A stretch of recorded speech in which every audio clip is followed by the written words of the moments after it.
Hello everyone. Today we talk about how to fix the app of Heetch passenger. We will go to settings, then we click on apps.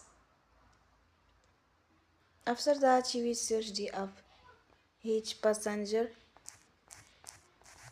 and you will click. Then you will on for stop. After that you will go to storage.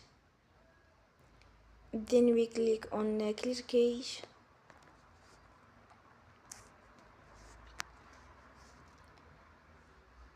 In the end, turn off your phone and you will recharge your phone again.